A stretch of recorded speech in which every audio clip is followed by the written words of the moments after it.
தேமுதிக OPS திடீர் U-turn பின்னணி என்ன, திமுக மீண்டும் ஆட்சி அமைக்குமா என்ற தலைப்பில் இந்த சிறப்பு தேர்தல் அரங்க விவாதத்திற்கு வருகை புரிந்துள்ள திமுகவின் ரஜினி மற்றும் அரசியல் விமர்சகர் பொங்கலூர் மணிகண்டன் இருவரையும் வரவேற்று இந்த விவாதத்திற்குள் செல்வோம். முதலில் பொங்கலூர் மணிகண்டன் சார், இந்த அதிமுக கூட்டணிக்கு வரும் என எதிர்பார்க்கப்பட்ட தேமுதிக மற்றும் அதிமுகவின் மூத்த தலைவராக இருந்த ஓபிஎஸ் மற்றும் அதிமுகவின் சட்டமன்ற உறுப்பினர் ஐயப்பன் உள்ளிட்டோர் இப்போது திமுக ஆதரவு நிலையை திடீரென எடுத்திருப்பதற்கு காரணம் என்ன, அதனோட பின்னணி என்ன சார்? இவங்க தொடர்ந்து அதிமுக பாரதிய ஜனதா கூட்டணியில் புறக்கணிக்கப்பட்டதால் அவர்கள் வேறு வழியின்றி அவர்கள் திமுக கூட்டணிக்கு செல்ல வேண்டிய ஒரு நெருக்கடிக்கு தள்ளப்பட்டு விட்டார்களா, அல்லது அவர்களுடைய நிபந்தனைகளை ஏற்கவில்லையா? என்ன காரணம் நினைக்கிறீங்க சார்? சார், நீங்க குறிப்பிட்ட அந்த கேள்வியிலேயே பதிலும் அடங்கியிருக்கிறது. என்ன காரணம்னா, திரு பன்னீர்செல்வனை பொறுத்தவரையில் ஏற்கனவே திமுகவோடு நெருங்கி தொடர்பு இருந்தவர் தான். ஏன்னா எந்த அதிமுக காரனாவது திமுக மீண்டும் ஆட்சிக்கு வர வேண்டும் என்று விரும்பி பேச மாட்டாங்க. சட்டமன்ற உறுப்பினர் ஐயப்பன் அதிமுக நீக்கப்பட்டவர் தான். அவர் சொல்றாரு, எம்ஜிஆர் ஆசியோடு அம்மா ஆசியோடு பன்னீர்செல்வம் வாழ்த்துக்களோடு மீண்டும் திமுக ஆட்சி அமைக்கும் சொல்றாரு. அப்போ இவரை போன்றவர்கள் எல்லாம் தான் அதிமுகவில் சேர்த்துக் கொள்ள கூடாது என்று உறுதியாக எடப்பாடி இருந்தார். அது சரியானது என்று இப்போ எல்லாத்துக்கும் புரியுதுங்க. அதே மாதிரி பன்னீர்செல்வம் அவர்களும் அதே மாதிரிதான் திமுகவுக்கு மறைமுகமாக ஆதரவு அளித்துக் கொண்டு அதிமுகவை வீழ்த்த, எடப்பாடியை வீழ்த்த கங்கணம் கட்டி கொண்டு அவர் செயல்பட்டுக் கொண்டிருந்தார் என்பது வெட்ட வெளிச்சமாகிறது. எனவேதான் இவரை கட்சியிலே சேர்க்க கூடாது என்று எடப்பாடியார் உறுதியாக இருந்தது நியாயம் என்று இப்போது புரிகிறது. தேமுதிக 2 பதவி கொடுக்கல, ராஜ்யசபா பதவி ஏன் போனாங்க? இல்ல, நீங்க அதுவும் எடப்பாடியார் அவருக்கு தெரிந்த அரசியல் யூகம்தான். கோவை மகாசபா எஸ்பி வேலுமணி சார் பேசினாங்களே சார், அது இல்ல, அது அந்த சாமியார் அழைச்சாரு போனாங்க.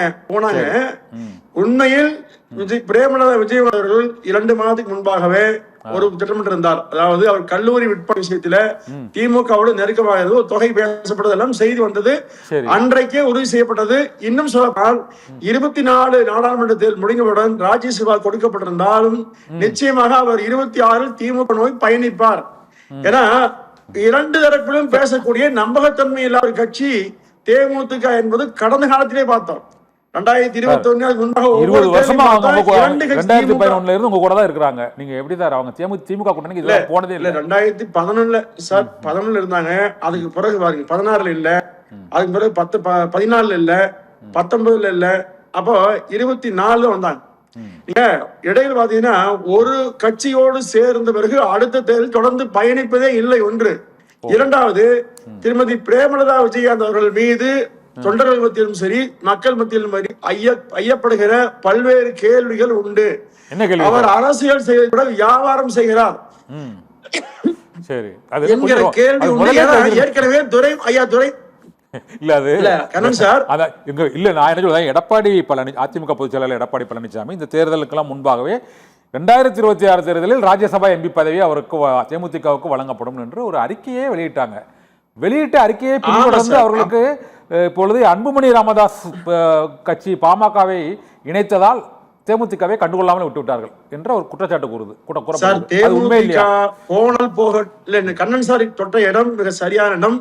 அதாவது தேமுதிக போனால் போகட்டும் என்று கலட்டி விடப்பட்ட ஒரு கட்சி தான்.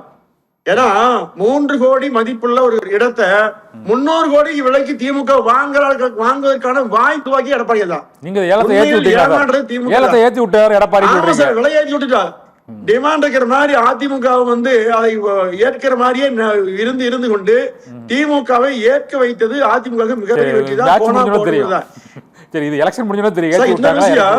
இல்ல புரியுது சார். சார் இன்னொரு விஷயம், திரு பன்னீர்செல்வம் ஏற்கனவே செந்தில் பாலாஜியை அல்லது வைத்தியலிங்கத்தை அந்த வாஷிங் மிஷின் திமுக வாஷிங் மிஷின்ல போட்டு வெளுத்து கட்டி மனித புனிதர் ஆக்கிய மாதிரியே பன்னீர்செல்வத்தையும் அதே மாதிரி ஆக்குவதற்கான முயற்சி இருக்கிறாங்க. அதுவும் வாழ்த்துக்கள் தான். நீங்க யாரெல்லாம் அதிமுக வேண்டாம் என்று பிஜேபி வாஷிங் மிஷின் இப்ப நல்ல சேல்ஸ் எலெக்ஷன் அதுல இருக்குது. சொல்லுங்க சார்.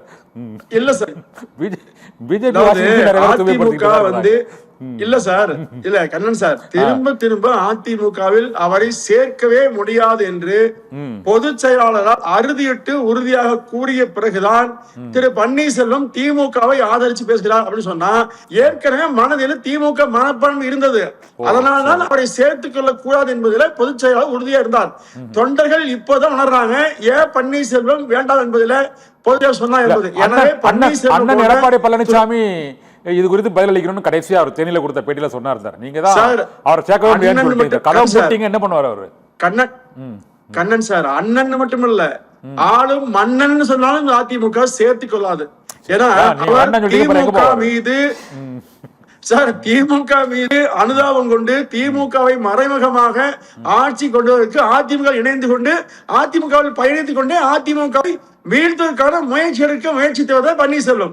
எனவே அந்த துரோகியை வியூகத்தால் உணர்ந்து கொண்டவர் எடப்பாடியார். எனவே அவரை சேர்த்துக்கொள்ள என்பதில் சரியான நியாயம் ஏற்பட்டிருக்கிறது. ஓகே, பொங்கல் மணி உங்க முதல் கட்ட கருத்தை எடுத்துக்கிறதா? அப்புறம் வழக்கறிஞர் ரஜினிட்டு நம்ம போயிட்டு உங்கள்கிட்ட வரேன். இந்த தேமுதிகவுக்கு பெரிய அளவில் அது செல்வாக்கு இல்லை அப்படிங்கிற குற்றச்சாட்டை அவர் சொல்கிறார். ஏற்கனவே அவங்க பெரிய செல்வாக்கு இல்லை அந்த கட்சிக்கு போதிய அளவுக்கு 2011க்கு பிறகு அவர்கள் தொடர்ந்து தோல்விகளை தான் சந்தித்து வருகிறார்கள்.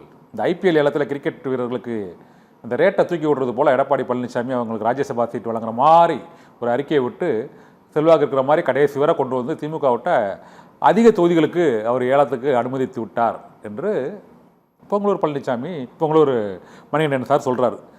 ஒன்று. இன்னொன்று, ரெண்டாவது என்னதென்றால், ஒரு ஓ பன்னீர்செல்வம் மறைமுகமாகவே திமுகவுக்கு ரொம்ப காலமாக சப்போர்ட் பண்ணிட்டு இருந்தார் அப்படின்னு. இது ரெண்டும் உண்மையா சார்? அதாவது அண்ணன் பொங்கலூர் மணிகண்டன் பேசுறப்போ செல்வாக்கு இல்லாத கட்சி தேமுதிகன்னு சொல்றாரு. அண்ணனுக்கு ஒன்று நினைவுபடுத்துறேன். 2024 தமிழ்நாடு மற்றும் புதுச்சேரியில் மொத்தம் 8 தொகுதிகளில் அதிமுக டெபாசிட் இழந்தது. உங்களுக்கு டெபாசிட் காப்பாத்தினாங்கல்ல, உங்களுக்கு டெபாசிட் மீந்துச்சுல்ல, டெபாசிட் நீங்க வாங்குனீங்கல்ல, அதுக்கு காரணமே தேமுதிக தான்.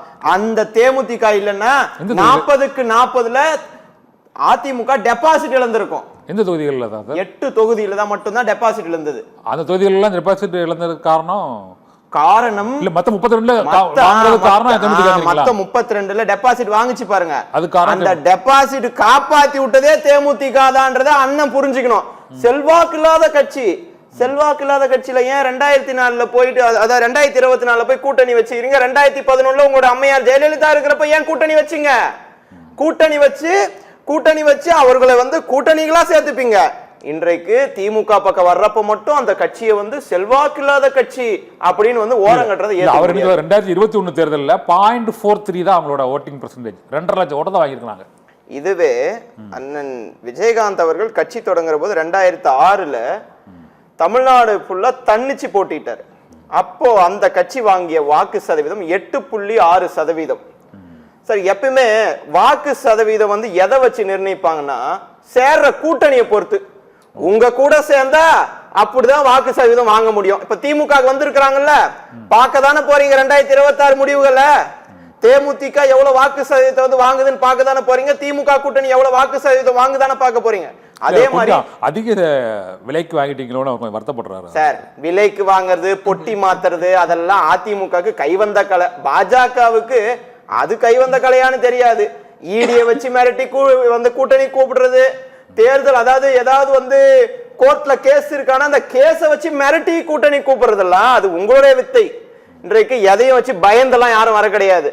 மக்களுக்கு யாரு நல்லது செய்யறான்னு பாக்குறாங்க, அதுக்கு திமுக வராங்க. ஒரே ஒரு புள்ளி விவரம் மட்டும் சொல்லிடுறேன். 2016ல அன்றைக்கு அதிமுக எதிர்ப்பு மனநிலையில இருந்த எல்லா கட்சிகளும் மக்கள் நல கூட்டணின்னு ஒரு கூட்டணியை உருவாக்குனாங்க சார். 2016ல அன்னைக்கு பழம் நழுவி பாலில் விழும் என்று எங்களுடைய தலைவர் கலைஞர் சொன்னார். ஆனால் அன்னைக்கு வரல. அதிமுக எதிர்ப்பு மனநிலை இருந்தவர்கள் மக்கள் நல கூட்டணியை உருவாக்குனாங்க. இன்னைக்கு மக்கள் நல கூட்டணி முழுமையாக திமுக வந்துட்டாங்க. அன்னைக்கு ஒருவேளை இல்ல, என்னுடைய ஒரு கால்குலேஷன் மட்டும் சொல்றேன். இன்றைக்கு திமுக வந்திருக்கிற மக்கள் நல கூட்டணியில் இருந்த கட்சிகள் ஒருவேளை 2016ல வந்திருந்தால் அம்மையார் ஜெயலலிதா அவர்கள் அன்றைக்கு எதிர்கட்சி தலைவர், முதல்வராக திமுக தான். திமுகவை சேர்ந்த எங்களுடைய தலைவர் கலைஞர் அவர்கள் தான் அன்றைக்கு முதல்வராக இருந்திருப்பார். ஏன் நான் சொல்றேன், அன்றைக்கு அதிமுக பெற்ற வாக்கு சதவீதம் 41.3. சரி. திமுக வாங்கிய வாக்கு சதவீதம் 40.1. இதுக்கு டிஃபரன்ஸ் பாத்தீங்கன்னா பெருசாலாம் ஒண்ணும் கிடையாது. அன்னைக்கு மக்கள் நல கூட்டணி வாக்கு வாங்கிய சதவீதம் 6%.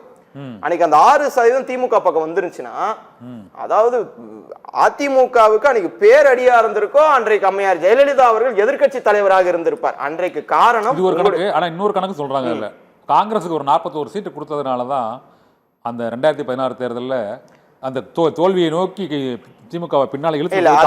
அதை நான் எதிர்க்கிறேன். அதை நான் ஏத்துக்க மாட்டேன். ஏன் சொல்றேன்னா 41 சீட்ல 40.1% வாக்கு பெற்று இருக்கு நான் சொல்றேன். அதுல எப்படி நீங்க 40 தொகுதிகள் கொடுத்ததுனால எப்படின்னு எங்களுடைய அந்த கூட்டணி பங்கீடு என்பது சரியான முறையில் தான் நடந்தது.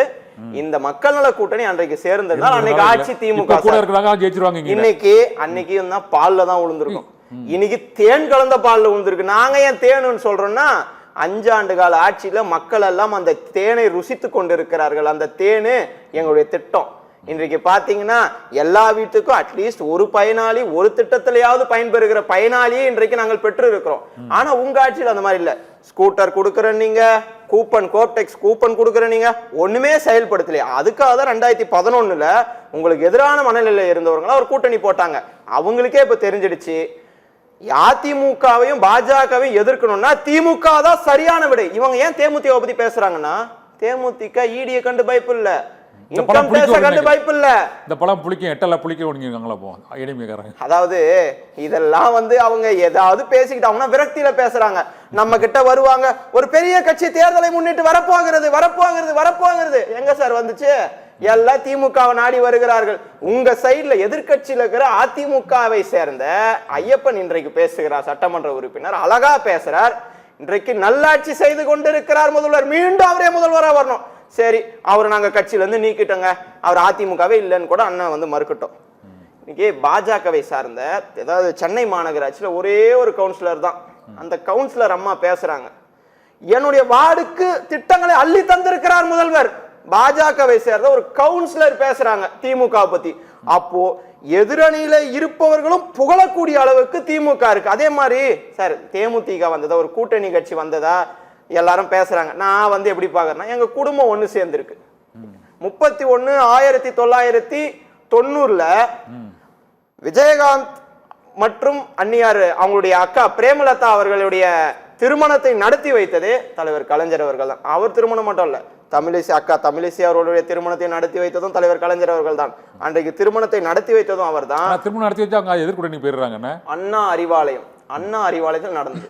நான் ஏன் அதை குறிப்பிட்டு சொல்றேன்னா, அண்ணா அறிவாலயத்திற்கு திடீர் என்று வந்து விட்டார்கள். திடீர்னா வரல, அவங்களுக்கு திருமணம் ஆனதே அண்ணா அறிவாலயம் கலைஞர் அரங்கத்துல தான்.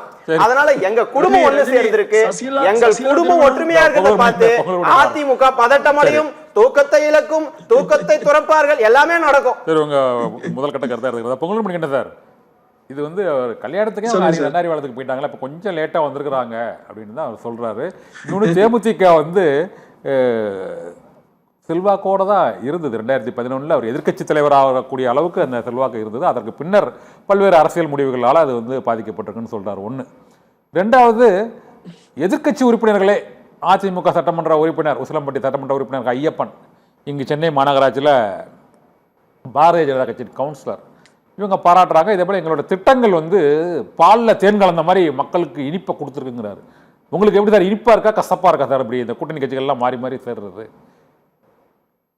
சார், நீங்க ஒரு கட்சி தலைவர்கள் ஒரு கட்சி தேர்தல் நேரத்துல அணி மாறுவதற்காகவே அவர் மிகச்சிறந்த ஆட்சி அமைக்கிறார் சொன்னீங்கன்னா, இந்த 75 ஆண்டுகள் அரசியல் வரலாற்றுல திராவிட முன்னேற்ற கழகம் தொடர்ச்சியா வென்றிருக்க வேண்டும். ஏன் தோல்வி தழுவிச்சுங்க? எப்போதாவது எம்ஜிஆர் வந்த பிறகு 2 முறை வென்றிருக்கதா திமுக? ஒரு முறை கூட வெல்லவே இல்லை. இலவச மின்சாரம் கொடுத்தீங்க, கலைஞர் டிவி கொடுத்தீங்க, சிலிண்டர் கொடுத்தீங்க, என்னென்னமோ சாதனை எல்லாம் செய்ததாக சொல்லிக் கொண்டு நீங்கள் 2 முறை தொடர்ச்சியாக ஏன் வெல்லல? இரண்டாவது, இப்ப ஜெயிக்க போறான்னு சொல்றாங்க அவங்க. மக்கள் தான் எஜமானர் சார். சரியா சார்? கண்ணன் சார், மக்கள் தான் எஜமானர். நீங்க SR கோபி, PM மன்னன் போன்ற திமுகவில மதுரை முகமங்களாக இருந்த அவர்கள் எல்லாம் இன்னைக்கு திமுகவோட செய்கிற தவறுகளை ஏன் பேசுறாங்க?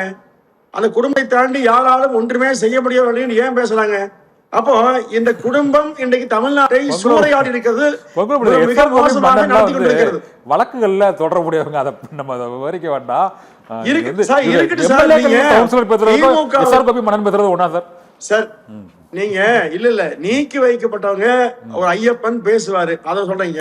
அம்மையார் வந்து ஏன் பேசுறேன்னா அவங்க பிஜேபி எனக்கு தெரியாது. அதிமுக யாரும் பேச மாட்டாங்க. உண்மையான எம்ஜிஆர் தொண்டனா இருக்கிற யாரும் திமுகவை ஒரு காலம் ஆதரிக்க மாட்டாங்க. அவங்க தமிழ்நாட்டுல திமுகவோடு அணி சேர முடியாத ஒரு இயக்கம் அதிமுக. அந்த இயக்கம் பேசாது. இப்ப நீங்க ஒண்ணு இல்ல 200 இடங்கள்ல வெற்றி பெற்றோம், வெற்றி பெற போகிறோம் இதுவரை பேசுனீங்களா? அப்போ பிரேமலதா விஜயகாந்த் வருவதற்கு முன்பாக 200 வந்தவரை 200. அப்ப ஏற்கனவே வலிமையான அணின்னு சொன்னீங்க, 200 வெல்வோம் ஒன்றாக சொன்னீங்க. அப்ப தேமுதிக வந்ததே சொல்றீங்கன்னு சொன்னா அப்ப உங்க அணி பலவீனமா இருந்து உண்மையா இல்லையா? அப்ப திமுக பலகீனம் இருக்குது, கிடைப்பவர்கள் எல்லாம் எடுத்துக்கொண்டு தன் பக்கம் எடுத்துக்கொண்டு இன்னும் அணி சேர தயாரா இருக்குது. அப்போ திமுக பலமாக இல்லை, 5 ஆண்டு காலம் மிகச்சிறப்பான ஆட்சி, தேன்கலந்த ஆட்சி நடக்குன்னு சொன்னா ஏன் வந்து நீங்க ஒவ்வொரு அணியா இழுக்க போறீங்க? ஒன்று. இரண்டாவது சார், பழம் நழுவி பாலில் விழுது சார். அது வந்து 2016 ஆண்டுல அது திரு கருணாநிதி சொன்னது. இன்னைக்கு அழுகிய பழம் கெட்டு போன பாலிலே விழுந்திருக்கிறது, அதுதான் உண்மை. எனவே அந்த பழத்தாலும் பயன் இல்ல, பாலாலும் பயன் இல்ல, மக்கள் தான் 2024 தெரியாது.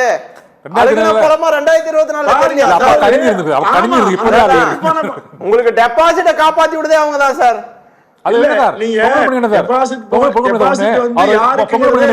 ரஜினி சொன்னதுல ஒண்ணு முக்கியமானது என்னன்னா, இந்த 2024 தேர்தலில் ஒரு 8 தொகுதிகளில் அதிமுகவுக்கு வந்து அந்த டெபாசிட் தொகை இலக்கம் இருக்குது. மீதி உள்ள அந்த ஒரு 32 தொகுதிகளில் பல இடங்களில், அது விருதுநகர் சட்டமன்ற விருதுநகர்லேருந்து இந்த தென் மாவட்டங்கள், இது போல் மேற்கு மாவட்டங்கள் உள்ளிட்ட சில தொகுதிகளில் வந்து அந்த தேமுதிக வாக்குகள் தான் கொஞ்சம் அதிமுக லிஃப்ட் பண்ணிருக்கு அப்படிங்கிறது பொதுவாக சொல்கிறாங்க.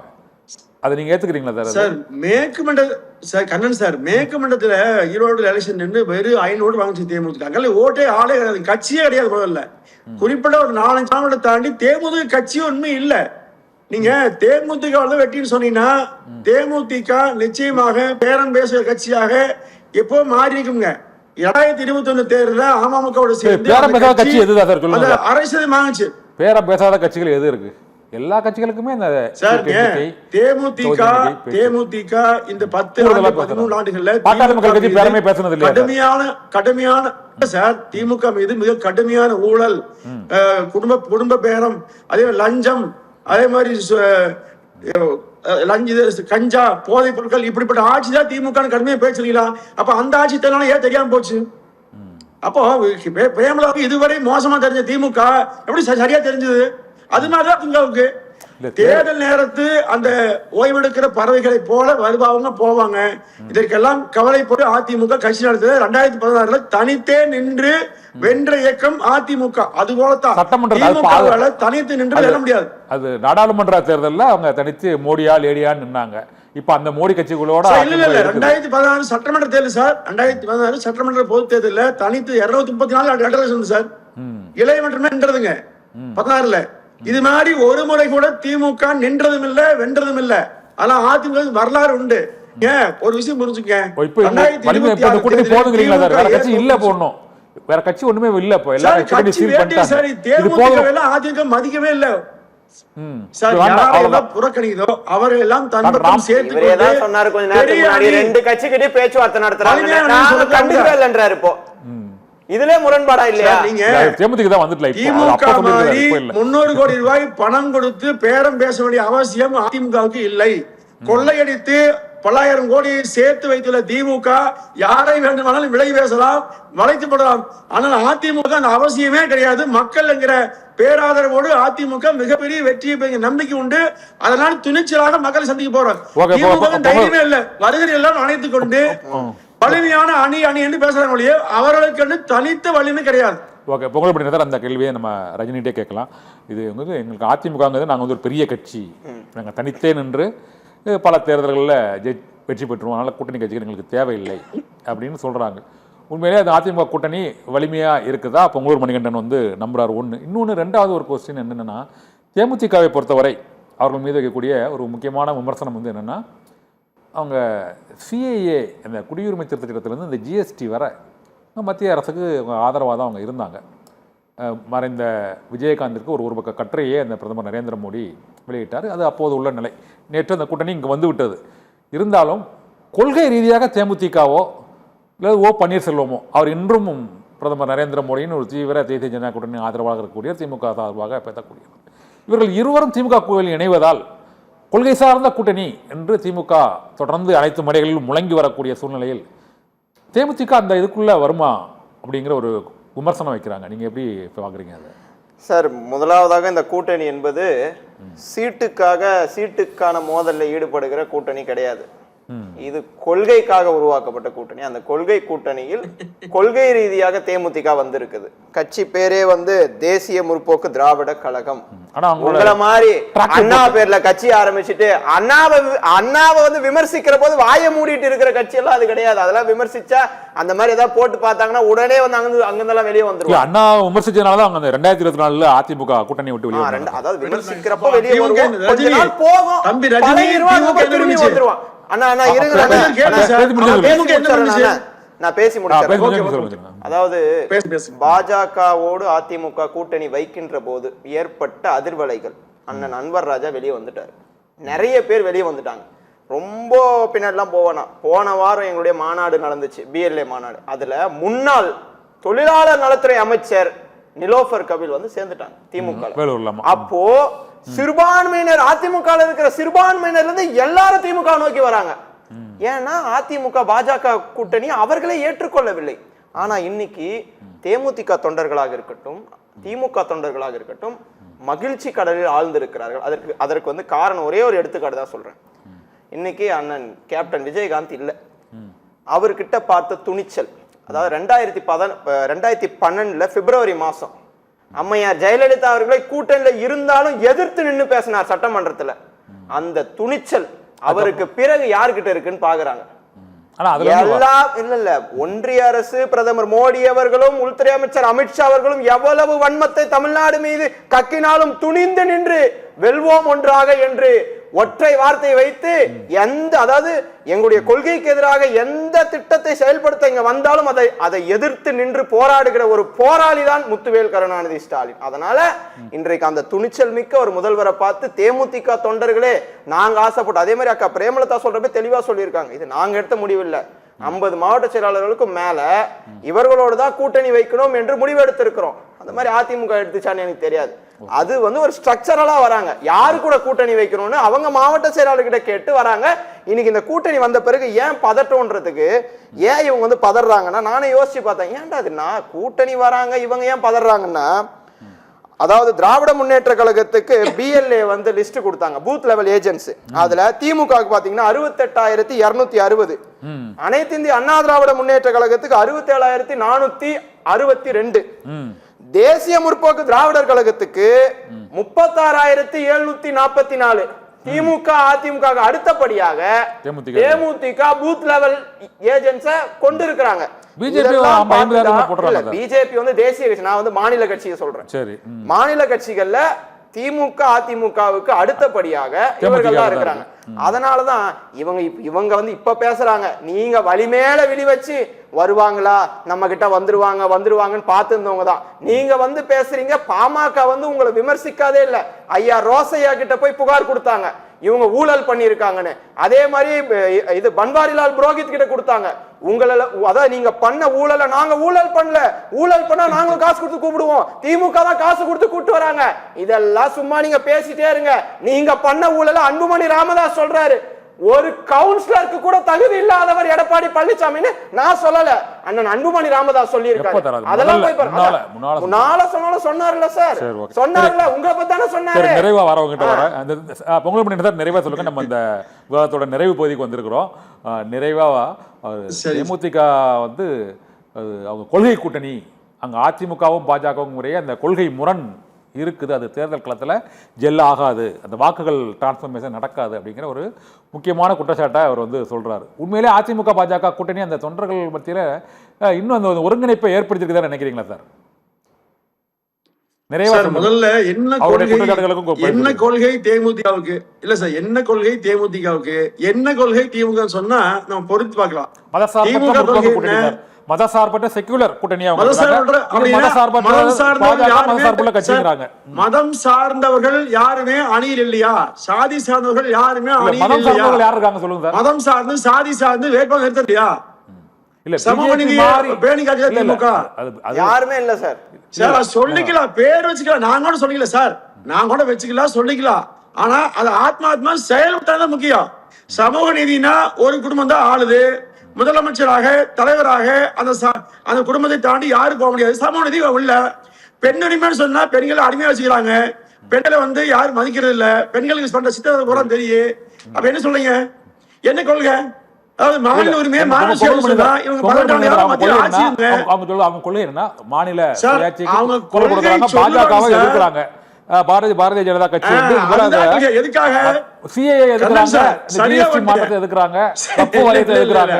தம்பி எதுக்குறீங்களா? சார் தம்பி கண்ணன் சார் சரியா வந்துட்டீங்க. பிஜேபி எதுக்குறீங்க தம்பி? இளம் சார் ரஜினி. ஆனா அவர் தவறான கட்சி இருக்கிற சரியான இளைஞர், அவ்வளவுதான், வேற ஒண்ணும் இல்ல. பேசுவாங்க, கொள்கை பேசுவாங்க. இல்ல கொள்கை பேசலாம், நானும் கொள்கை பேச கட்சி ஆரம்பிக்கலாம். ஆனால் கொள்கைக்கும் அவர்கள் செயல்பாட்டுக்கும் சம்பந்தமே இல்லை. 75 ஆண்டுகளாக நான் விவரமா சொல்ல முடியுங்க, நேரம் இல்ல, மக்களுக்கு தெரியும். நன்றி, வணக்கம். ஓகே, புகழ்படி என்ன சொல்லுதாரு இங்க மத சார்பற்ற அப்படிங்கிற நம்ம சொல்றோம். ஆனா இங்க மதமும் ஜாதியும் உள்ள கட்சிகள் இருக்கின்றன அப்படின்னு ஒரு மறைமுகமா சில கட்சிகளை குறிப்பிடுறாரு. நிறைவா சொல்லுங்க, இந்த கூட்டணி உண்மையிலேயே தேமுதிக நேற்று இணைந்திருக்கு, இன்று ஓபிஎஸ் இணைந்திருக்கிறார். இவர்கள் இருவரும் இங்க திமுகவோட கொள்கைகளுக்கு உடன்பட்டு வரக்கூடிய ஆள்கள் தானா? ஓபிஎஸ் இணைந்துட்டாரு, இணைய போறாரு பேசுறாங்க. இல்ல இணையல, இணைய போறாருன்னு ஒரு பேச்சு. அதிமுக காரங்க மாதிரி உங்களுக்கும் வர்றதுதான் எனக்கு வேடிக்கையா இருக்கு. சரி, இல்ல இவங்க எல்லாம் ஏன் சார், எல்லாமே ஒரு நல்ல தலைமை இருந்தால் யாரும் வர வேண்டியது கிடையாது. கொள்கை முறையெல்லாம் பிரச்சனை இல்லை. எங்களுடைய இல்ல திமுகவுக்கு வந்த பிறகு எங்களுடைய கொள்கை ஏற்றுக்கொண்டுதான் உள்ள வருவாங்க, யார் வந்தாலும் சரி. இன்றைக்கு அண்ணன் ஓபிஎஸ் வந்தாலும் சிவப்பு கம்பள வரவேற்போடு நிச்சயம் வரவேற்போம். இன்றைக்கு அதற்கான சூழ்நிலை ஏற்பட்டிருக்கிறது. அவர் வந்தால் வரவேற்போம். அதனால வருகிறவர்களை வரவேற்கக்கூடிய இயக்கம் திராவிட முன்னேற்ற கழகம். அண்ணன் சொன்னாரு 200 தொகுதின்னு தேமுதிக வந்த பிறகுதான் நீங்க இன்னும் ஸ்ட்ராங்கா சொல்றீங்க. சார், இருமாப்போடு சொல்கிறோம் 200 வெல்வோம்னு ஒரு வருஷத்துக்கு முன்னாடியே எங்களுடைய தலைவர் சொல்லிட்டாரு. இன்னைக்கு 200 தொகுதிகளை வெல்வோம். அதற்கு இன்னும் வலிமை சேர்த்திட ஒரு 5000 ஓட்டு 10000 ஓட்டுல ஜெயிக்க வேண்டிய இடத்துல தேமுதிக வந்தது இன்னும் கொஞ்சம் கூடுதல் பலம் எங்களுக்கு. அததான் நாங்க சொல்றோம், நாங்க இன்னும் கொஞ்சம் கூடுதல் பலத்தோட ஜெயிப்போம். உங்களை டெபாசிட் காலி பண்ண வைக்க போறோம். பாஜகவை நிக்கிற தொகுதி எல்லாம் காலி பண்ணி ஓட வைக்க போறோம். அதுக்குதான் தேமுதிக ஒரே ஒரு கேள்வி. விஜயகாந்த் கேப்டன் விஜயோட ரசிகர்கள் யாருமே கூட்டணி ஏற்க மாட்டாங்க, எல்லோரும் வெளியேறுவாங்க. 5000